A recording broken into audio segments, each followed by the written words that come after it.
The dogs aren't sure what to think about our home remodeling in the house. So there's a dinosaur.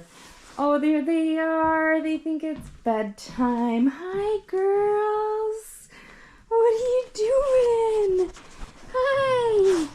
Hi. What are you doing? Oh, Riley, is it your bedtime? Yes. Boy, you get some scratches in. Dinosaur!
So a little bit of trial and error tonight.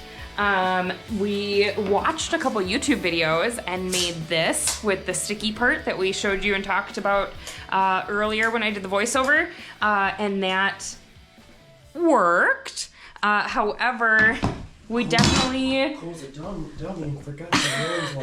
we forgot that we had one of these down in the basement. It was one of Cole's from a previous project. I've never laid this kind of laminate flooring before, so I'm kind of at the mercy of him teaching me what to do, and he completely spaced this. So he ran downstairs and grabbed this pulling bar. It was in a drawer, and I forget that I have things when they're in drawers. All the time. He hates it when I put his stuff away in drawers.